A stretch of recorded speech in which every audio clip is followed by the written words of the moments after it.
Hey everybody, Slay here. I'm going to be taking out this F2H. Anybody who's flown Tier 8, Tier 9, or 10 has most likely encountered this plane in the bot's hands and knows how incredible its firepower is at a pretty quick burst. But anyways, moving on. So the F2H is the Tier 9 American heavy fighter. It is the successor to the XF5U Pancake, although a lot of people would prefer the Pancake over the F2H. I'm in tier for tier, and I'm going to demonstrate right here how that plane is just absolutely not meant for attacking the ground. So this is like my third game in the plane. I had skipped it a long time ago when I pushed and got my XF90.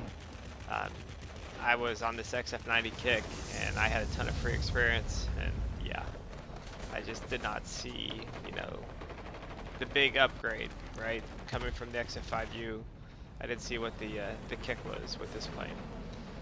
But anyways, so long story short, came across a bunch of credits again. And I was like, you know what? Screw it. I'm gonna buy this plane, see what it's all about. And as you see here, I'm learning what it's all about.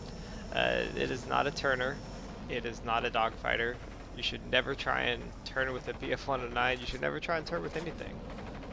You should play it just like with any velocity fighter and just move out. You should never try and attack ground unless you know it's absolutely critical, and you're gonna have to strafe like this because your bots just aren't getting it done, and that happens.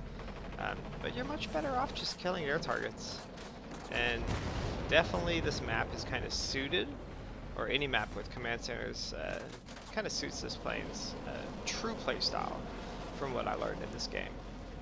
So we take the command center, moving off to the middle, and now, you know, okay, ground didn't work, so let's go high, you know what I mean?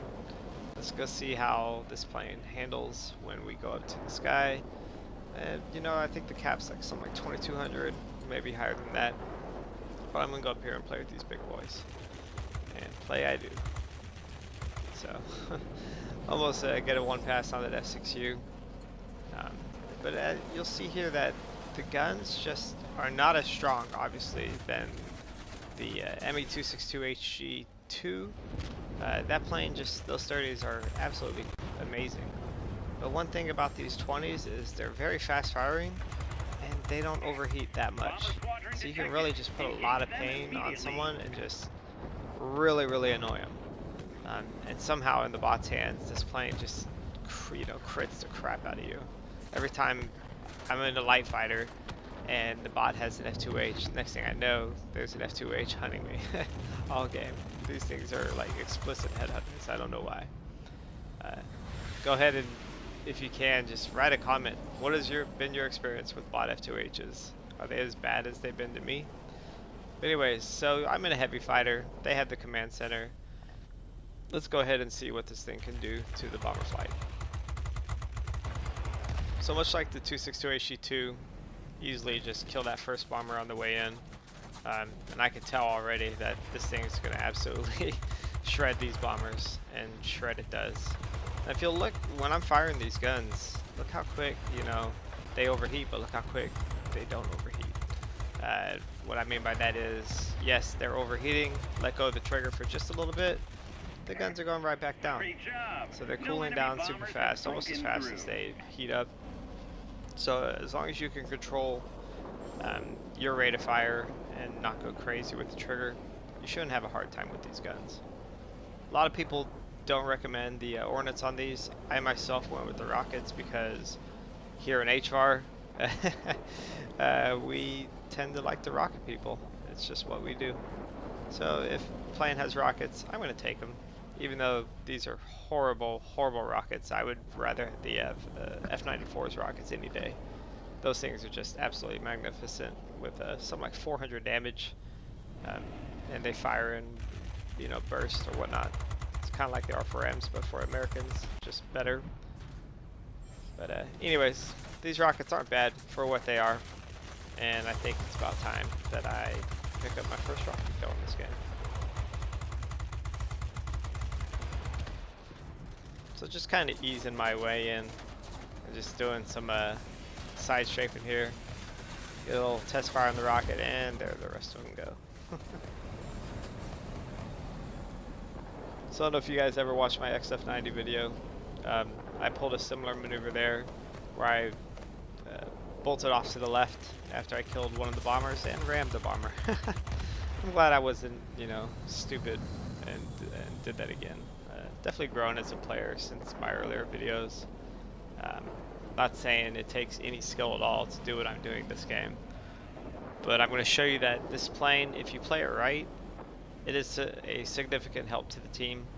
I know someone attacking bomber flight might not seem like it's, you know, really helping the team, but as long as you have a flight mate who can go around and basically cap things while you're preserving your command center, you're basically just enabling your team by doing this. I know a ton of people say this strat sucks. Who kills bombers? Killing bomber flights is a waste of time. Again, it's all about preserving your cap and letting your team cap other things. So if you're in a flight, you're going to be fine. Especially if you're in a flight with like a GA or a bomber, depending on what you're in. You know, as long as you can defend something, you're going to be fine, in my opinion. So now we have 4 caps. Things are looking pretty solid for us. So at this point, I believe I'm just going to go off and not worry about the bomb flights anymore, because we just obviously capped the last command center. Now it looks like we're about to lose that command center up north anyways, because it looks like a GA slipped through. No big deal.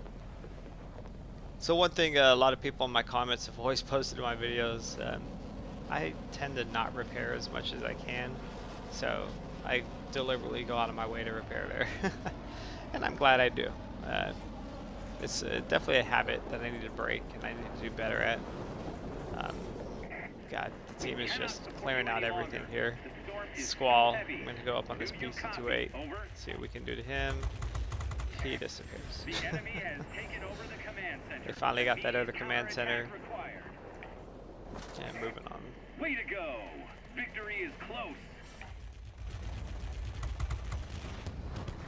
So if you notice here, we're running like 20 FPS right there. I don't know if it's because I'm so high or whatnot, but it just sucks. It really does. Tonight, this was like a day ago, but tonight I turned around and reset my graphics settings back to medium, killed shadows, killed motion blur, and the game just runs so much better for me right now. And I have a decent computer that should be able to handle this. I handle World of Tanks no problem, but as anybody who knows, who's ever watched my videos, you guys know I have FPS issues with this game, as does most people. But I could happily report that by setting my graphics to medium and just biting, you know, a little bit of texture resolution, the game is actually running at like 30 to 50 FPS, which I know is not amazing, but it's enough for me. So pick up ace right there, which you're going to do. If you're killing bombers, you're going to get ace. That's just the way it is. Each bomber flight's 5. You kill 4 bomber flights, math's hard, you're going to get ace. So it's definitely not an achievement getting in this plane, but I'm just trying to show you all that this plane has a role, and obviously the role's up here in the sky. Just one rocket hit there, by the way, out of all those rockets, and that one rocket, because it does so much damage, was able to kill that plane. Just an all-around fun plane to play. Got a Marcel medal, ace, wing legend, flying paladin, so not a bad game for my 3rd game picking up this plane again. And this was with I want to say the crew that wasn't maxed out. Oh, no, I think the crew was maxed out, but it was with the I still don't have the top motors in this thing, which I hear actually improve the crap out of this plane. Once you get your top motors, you're going to move faster. You're going to be definitely a lot more of a threat, because 1, you're going to be able to get in faster, 2, you're going to be able to get out faster. So that's kind of a huge deal to me. Kind of that presence on the battlefield. Definitely with my HC2, my ME262, I would say the strongest aspect of that plane is the fact that I can move everywhere. And yeah, this was not with 100% proficient pilot, by the way, so that was with 99 or 90%, and it went up to 99%. So shout out to you, Bodie. You and your goblin, you tried. But this game, you know, if you just saw my personal score, that was 19,400 something damage to air targets, which again is all bombers for the most part. But that's the highest air damage I've done in this game. So pretty impressed with this plane for what it is. It seems, you know, it's not a pancake. You know what I mean? So if you can get past the fact that this plane is not going to be a pancake, you might actually enjoy this plane and have a lot of fun with it. Um, I understand the pancake tier for tier is the premier aircraft for U.S. heavy fighters, but I would say at tier 9, you have, you know, a couple choices. You have the PT-28 with its Aidens, you have the 262 HE2 with its 30s, and you have this American fighter. And they all play vastly different. The Americans with their 20s just really do play different. Uh, you know, you would think 20 millimeters, they're not going to be as good as the 30s on the Aidens or the HE2, but you know what? I would say it's competitive by far. Me myself, do I prefer the HE2 over this plane?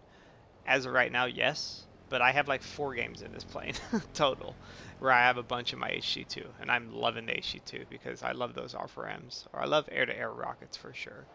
Um, Again, if this plane had the rockets that the F-94 had, I'd probably be swinging towards this plane because there's a lot more, you know, air correction with your guns. If you have, you know, you're on a target, you're trying to shoot them. With the 262, your 30s are going to overheat so fast, you better be hitting that plane. But anyways, guys, this was the F2H. Again, I just thought I'd show you guys my, I believe, 3rd game in this plane. Not even 100% crew yet. And, you know, not even full equipment. Again, didn't have the top motors. But I was still able to pick up Marseille, sorry, Ace, and Wing Legend, and all that good stuff. But anyways, you guys have a good night, and thank you for watching.